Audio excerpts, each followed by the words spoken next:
Good morning! Welcome back to Boss Under Show. Ang show ng mga Boss Under.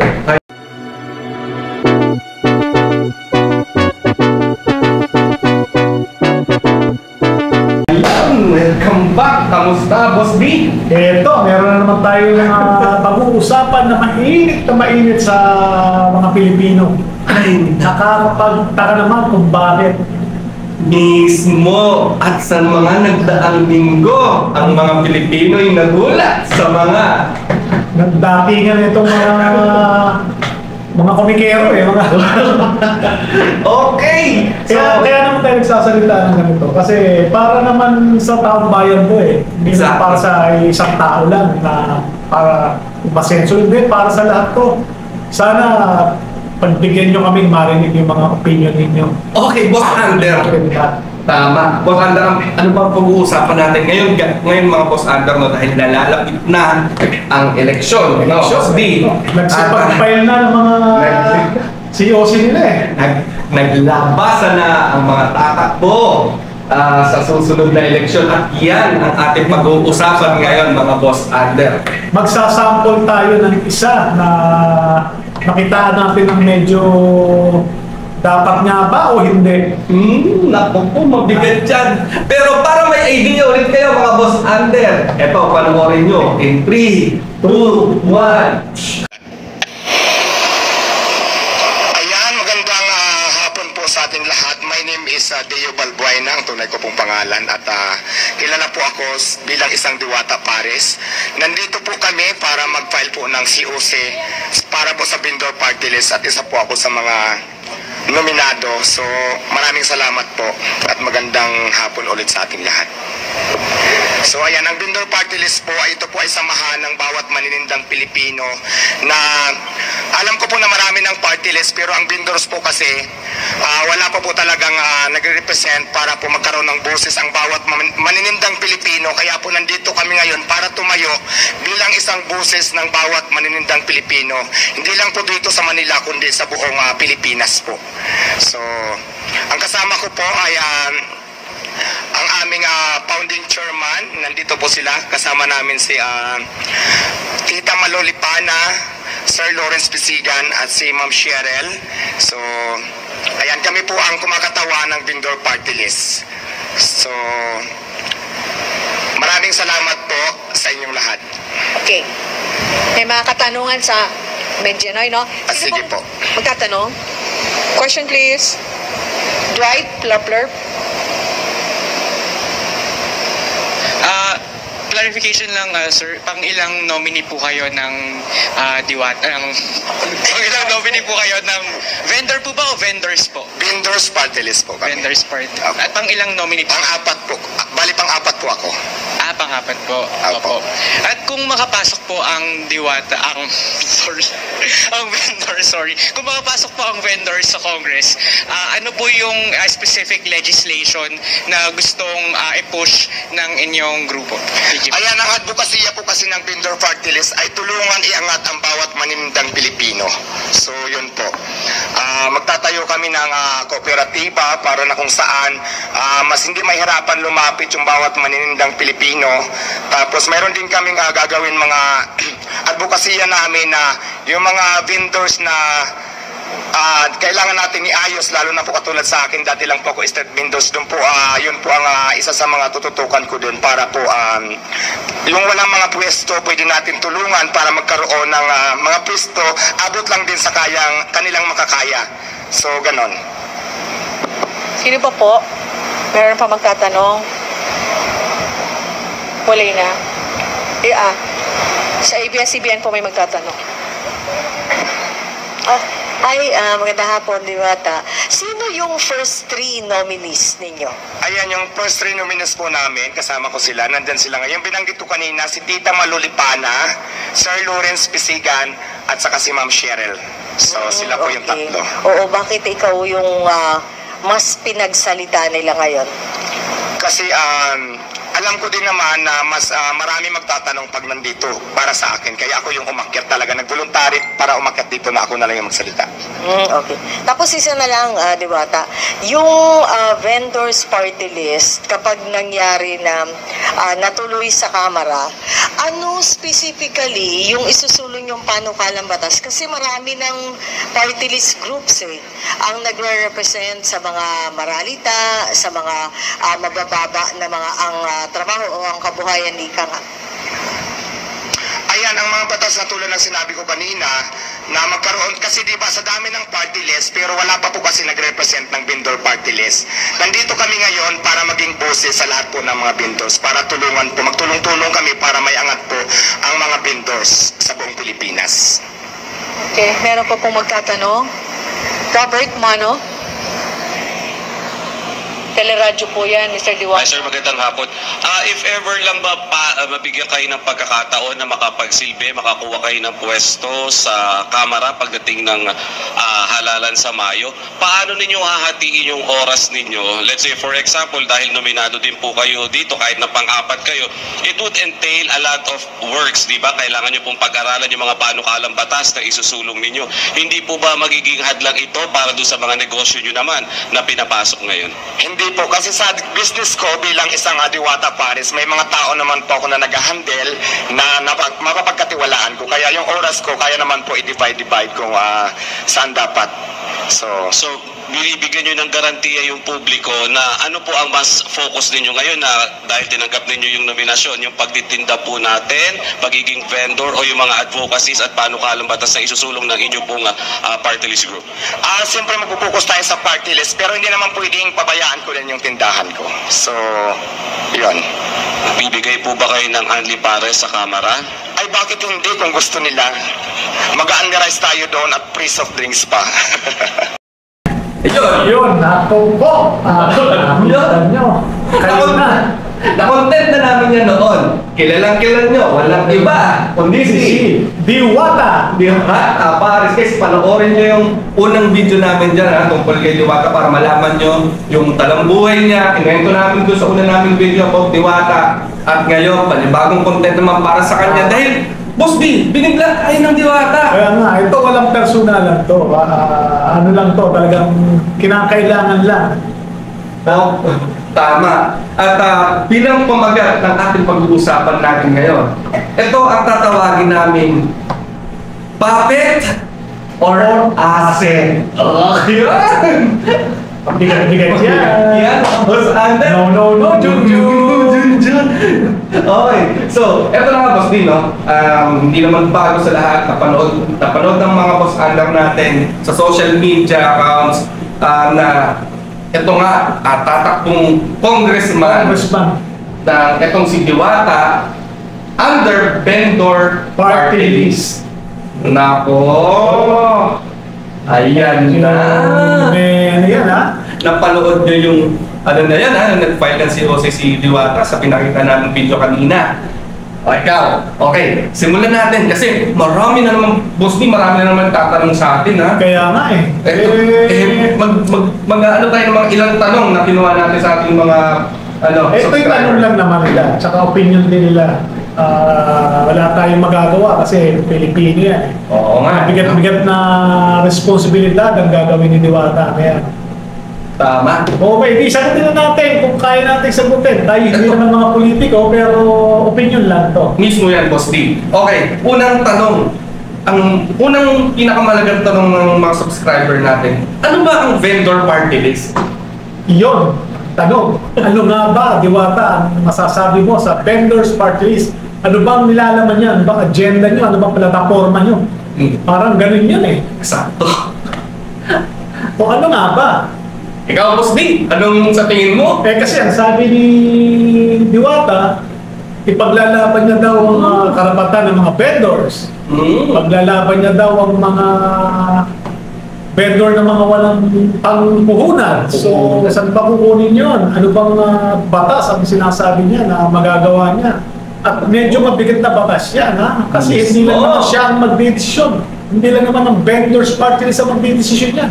Buong congressman. At bukod sa congressman, akit pa sa Senado yan. Nako po. Sino-sino ba mga kaibigan mo dyan at para ma-provide na sinasabi mong vendors party list, ano bang nilalaman ng agenda? Eksakto. Yan ang mabigat dyan. Ano naman, vendor party list, by the word itself, vendor, yun nga, ipagsabi ni Boss B, tama, ipaglalaban daw yung mga wala kakayahan ng vendor, mga maliliit na vendor.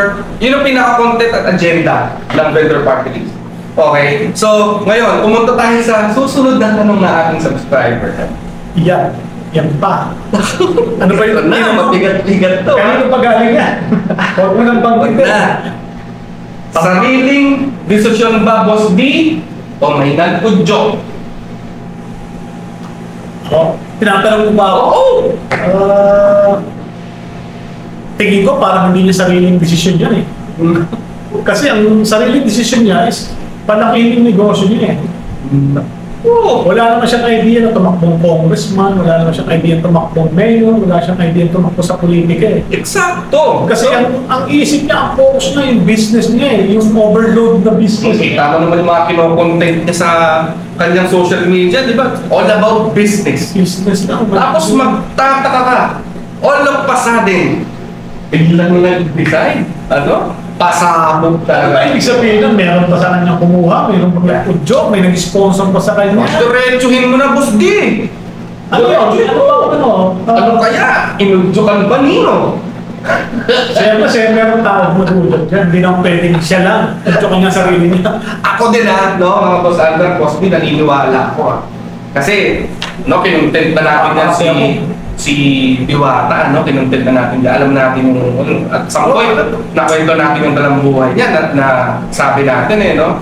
Kaya napaka-imposible no, mga Boss Andrew, na itong Diwata ay biglang tatakbo sa politika. Kaya nga, ang utak ba ni Diwata ay pang politika o pang business?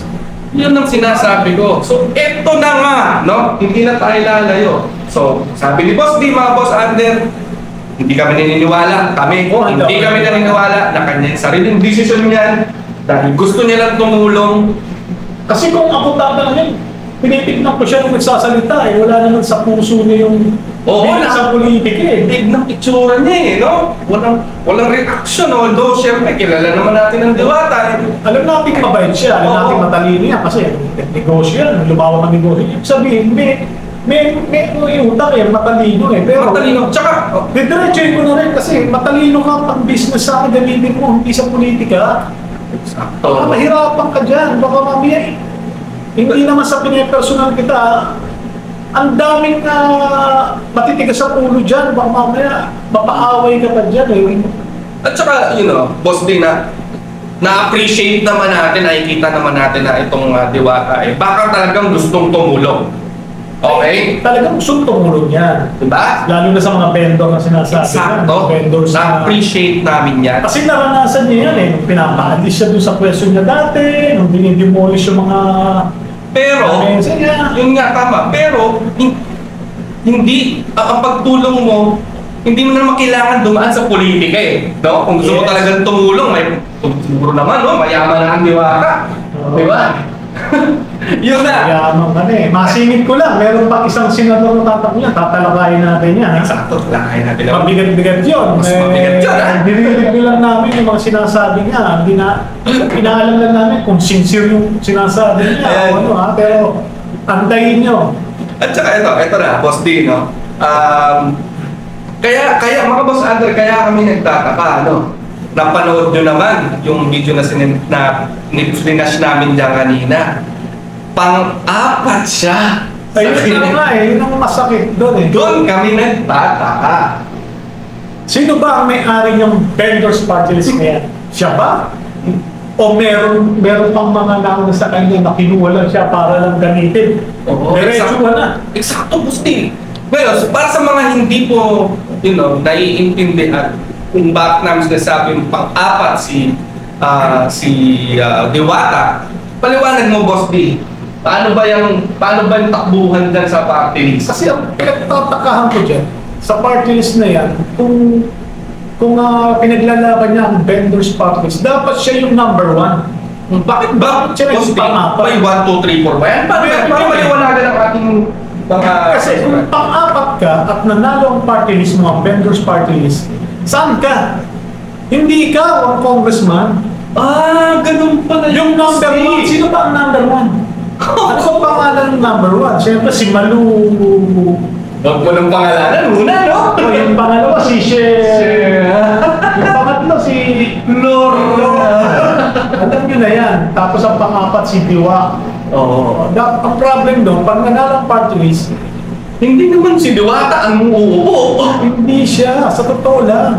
Diba, mga kababayan, doon kayo magtataka kung talagang si Diwata ay gustong tumakbong congressman dahil gusto niyang tumulong, bakit siya pang-apat? Oo nga eh. Hindi ka magiging congressman. Pag nanalo party list ng vendor party list, pag nanalo yan, hindi siya uupo. Tama na sinabi ni Boss D. Ano siya? Ano magiging? Kaya ang title natin dyan eh, asset ba? Puppet ba? Or asset? Yan ang tanong dyan. Hindi naman natin sabi na maliit yun, ha? Pero kasi maraming nagtatanong. Kasi alam mo naman sa Congress, mas maraming utak ang ginagamit dyan. Eksakto. Hindi mo pwedeng pagsabay ng negosyong personal mo tsaka Totoo yan. Lalo na kung kayo'y nanonood ng mga hearing-hearing dyan sa Congress, no? Kita nyo naman kung gaano katatalino yung mga tao dyan, may mga pinag-aralang attorney, kumulo, kung ano-ano pa. Okay? Hindi naman sa inaano natin ang Diwata. Pero kahit na ba manalo ang vendor party list, hindi nyo siya mapapanood dun sa Congress dahil pang-apat nga siya. Nagigets niyo ba mga boss under? hindi natin siya pwedeng tawagin congressman. No. So, ayun, mga boss under. Baka yung pangalawa, maging kung mananalo number one ang party list nyo, ha? Yun nga, paliwanag ko, no? Pwedeng dalawa. Pwedeng dalawa sa isang party list. Sa Pag isang nanalo party ka, list. pag number one ng vendors party list, Dalawang congressman ang kukuha sa kanila. Pang-apat ang Diwata nyo. Ako po. Paano yun? Ano na mga kababayan na mangyayari sa Pilipinas? Kailangan nating pag-isipang mabuti, no? Hindi porket trending, hindi porket sikat, no? Ganun kasi ginagawa ngayon ng mga tao sikat eh. Pagka sikat na, So, sa tingin mo, anong ginawa nila kay Diwata ngayon? Ginawa lang nilang para dahil trending pa si Diwata, kaya nila kinuha sa siyempre, Vendors Party. ganun naman talaga. Oh my God! Hindi kami ganun siya Diwata. Concerned kami sa mga gagawin pang mga negosyo. Concerned kami sa iyo at concerned din kami sa taong bayan, no? Sa ating mamamayan, no? Kasi yung papasukin mo, maniwala pa kami kung ikaw ang number one sa vendor party list. Maniwala pa kami, baka kami number one supporter mo. Dapat nga, ganito nga dapat, Diwata, no? Kung talagang gusto mong tumulong, dapat tumakbo ka muna sa konsihal ng bayan ninyo.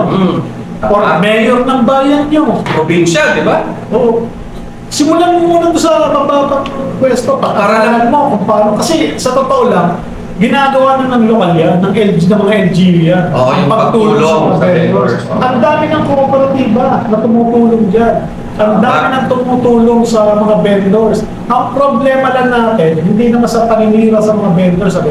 Maraming karamihan din dyan, matigas din talaga ang ulo. Hindi sumusunod. Kung susunod lang naman ang mga vendors mabibigyan naman ng mga pwesto yan. Kaso ang lagi sinasabi, inaapi sila, wala silang yun lang. Hindi ganun, Diwata, no? Naranasan mo naman yan kung paano kayo paalisin. Ibig sabihin, sa LGUs pala, matasusolve na ang problema eh. Eksakto. Hindi mo na kailangan tumakbong congressman para lang sa vendors, families. Eksakto. Tsaka tawag. Wala na pamahalaan. Tumulong lang tayo sa mga lokal. Oo. Tsaka para din sa akin, no, boss, tama sinasabi ng boss T. Pero kung talagang ikay gusto mong tumulong, no? May kakayahan ka na ngayon tumulong. Hindi mo na kailangan padaan. Ako naman para sa akin, hindi mo na kailangan padaan sa politika. Tama. Pero kung gusto mo talagang magpolitika, kung yan ang sinasabi ng puso mo, kung totoo, tama yung sinasabi ni Boss P, dumaan ka muna sa lokal, no? Magkonsihal ka, di ba? O parang may captain, simula ka dyan. Magiging kaibigan dyan. Exactly. At saka matututunan mo yung alam mo yun, yung simula ng politika. Pabayaan yung trabaho sa politika. Sa mga abogado, mga attorney, ng mga tumatakbo dyan, pabayaan natin yan. Yung mga, alam nila ang batas, alam nila kung paano ipaglaban talaga yan. Kasi ganun din naman gagawin. Halimbawa, sabihin na natin number 1, ikaw ang number 1 na upo. Ano bang gagawin mo? Siyempre, kukuha ka ng mga abogado. Yun ang pinangangamba namin, no? Sila ang kikilusin mo eh. Oo. Kaya, hindi naman alam pagkuha kaya tulad ng titulo namin dito, puppet ba or asset, nagigets nyo na mga boss under kung bakit yan ang aming topic. Pasensya na ha, talagang doon tumupunta eh. Disclaimer ulit mga boss under ha, lahat ng sinasabi namin dito ay pagsarili naming opinion. Yun lang yan. Malaya naman tayo. Kayo din. Free country. Kayo din, boss under, sabihan mo sila, may sarili silang opinion. Siyempre. Comment kayo. Comment kayo dito sa Boss Under. Comment yan sa video na to ha, dyan, down below. Comment your opinion. So, may sarili tayong opinion. Diba? So, ay, yun ay aming palagay kasi Hindi namin makuha yung punto. Diba? Kasi pang-apat siya eh. Maintindihan pa namin kung pang-una siya. Kahit pang-una siya, hindi naman natin may kaya niya ba? Yun yung panghuli natin yung tanong eh, ng isang subscriber dito eh. Diba? May kakayahan ba ang Diwata sa politika kung sakaling? Oo, yan yung tanong dyan eh. Kasi kung tatakbo ka ng politika, 5 years from dapat inaaral mo na yung ano mo eh. 3 years. Yun ang inaaral mo na, ano bang plataforma mo, ano bang mga batas na kailangan mong gawin. Kahit tanungin ka pabalik-baliktad, alam mo sagot mo eh. Ulitin namin ni Boss D ha, hindi namin minamaliit si Diwata. Okay, matalino yan, kaya nga ganda ng business niyan eh. Masenso ka dahil pero, sa utak mo sa pag-negosyo eh. Pag ninegosyo, so wag natin gawing negosyo ang politika. Tama yun, mga kabos under. Ang business, pagpayaman ka na lang, pag mayaman ka, sabay tulong sa tulungan mo lahat ng vendors na makikita mo sa kalsada. Eksakto, yun ang aming pinupunto. Kaya tayo mga kababayan, no, tayo maging matalino, no, sa ating mga iboboto sa susunod na botohan, sa susunod na taon. Marami pang mga party list na tatakbo. Maganda mag-research kayo, pag-aralan ninyo bago kayong gumawa ng listahan ng mga iboboto ninyo. Marami sila, maraming party list. Please mga kababayan, tama na yung mga nauna. Kawawa na lang tayo. Eksakto. Okay. So, kawawa tayong Pilipinas, napakayaman ng Pilipinas eh. Tapos eh, ang mga nakapwesto eh, puro circus sa mala. Napapanood nyo naman, no? Pinagtatawanan tayo ng mga ibang bansa eh. So, ang minaano lang namin dyan, yung eligible na tao para doon sa gagampanang posisyon. Diba? Siyempre, kailangan na natin mag-move on sa mga hindi karapat-dapat na nandoon, na nakaupo, na wala namang ginagawa. Okay? Kailangan na natin maging matalino, kailangan na natin magbumoto ng karapat-dapat doon sa posisyon na yun. Kung mamaya may magtanong sa iyo, Diwata, kailan mo ba pinag-isipan niya pagtakbo bilang congressman? Ano isasagot mo doon? Kailan mo pinag-isipan niya? Kasi pag sinabing pinag-isipan, ibig sabihin, matagal na pa nun, pinag-isipan mo na. Plano, matagal mo na pinano. Kaya nakakapagtaka, no, Boss Under. Kayo rin, nagtataka. Pero isipin yung mabuti itong mga sinasabi namin, mga Boss Under, sinasabi ng Boss D at sinasabi ng Boss A. Okay? So, huli na. Anong pinakahuling payo mo, Boss D? Kay Diwata. Ang payo ko sa'yo, Diwata, gumawa ka na lang ng foundation para sa mga vendors. O kaya, sariling kooperatiba para sa iyo. Sarili mo. Gusto mo sila tulungan ng puhunan. No? Magtayo ka ng foundation para sa mga vendors. Sakto. No? Baka marami pang mag-sponsor sa iyo dyan. Eksakto. Idea ko yan ha, unin mo ko dyan ha. Pag gumawa kayo. O yun lang, mapapayo sa kanya. Wala na naman mapapayo doon kasi sarili naman niya yan eh. Kaya tayo, opinion lang naman. Eksakto. Ikaw, ano bang mapapayo mo? Ako, ang mapapayo ko naman, no? Diwata. No? Nandyan na yan. Wala na tayong magagawa. Paninindigan mo yan ngayon. Yan, nakikita ka namin sa social media na kung ano-ano na ginagawa mong paraan para maging, alam mo yun, ano ang vendor party list. No? Nagsasayaw ka sa mga sana, namimigay ka ng pera, nakikita na namin yan ngayon. pero wala pang botohan. Makakapag-isip ka pa ng tama kung kailangan mo bang ituloy ang pagtakbo o hindi. May panahon pa. Mag-isip ka, ikaw ba ay ginagamit lang ng mga tao, Yes. no? Na makakapangyarihan. Ngayon mo, gamitin ang talino mo. Gayon Sa sarili mo, pag-isipan mo. talino mo. Tama si Boss D. So yun lang ang akin. Good luck. Mag-isip sa'yo. ka ng tama. Hindi kami ganun sa'yo. Proud kami sa'yo. Panoorin niyo yung video namin na, previous video namin kay Diwata. Scroll down ko dyan, makikita niyo yung video namin dyan. So ganun lang, Diwata, wala na kami may ibang mapapasok. Good luck na lang. good luck. So, Sa mga decision mo. Kaya nasa likod mo pa rin kami at tuloy pa rin kami na susubaybay sa'yo. susubaybay sa At hindi lang tayo magsusubaybay sa kanya. Ang taong bayan. Ang bayan, magsasalita para sa'yo. Okay. Tanggapin mo na ng mga masasabi sa ng ibang mga babayan natin. So, ayun lang, no? Bago natin tapusin ang lahat, no? Maraming salamat sa ating mga subscribers. na naniniwala sa Sakto, at huwag niyong kakalimutan, mga bagong manonood, na subscribe ang aming YouTube channel, Boss Under TV. Like, share, and subscribe. Okay. So, ayun, may shoutout ka ba, Boss D, bago matapos ang lahat? Dano, time shot na. Okay. Wala tayo sa oras. Exacto. Yung ikaw-content. Ako rin, mabilisan lang sa shoutout ko ang mga pinakamamahal nating mag-anak sa Canada, sa Pasig, sa Valenzuela, at sa Bulacan, at mga tropang manginginom na tatay dyan. Okay? So, ayun lang. Bago kami matapos, iiwanan namin kayo ng pinaka-importante namin kasabihan sa Boss Under. Kapag under ka, behave ka. So, yun lang. Maraming salamat. Good luck, Junjun!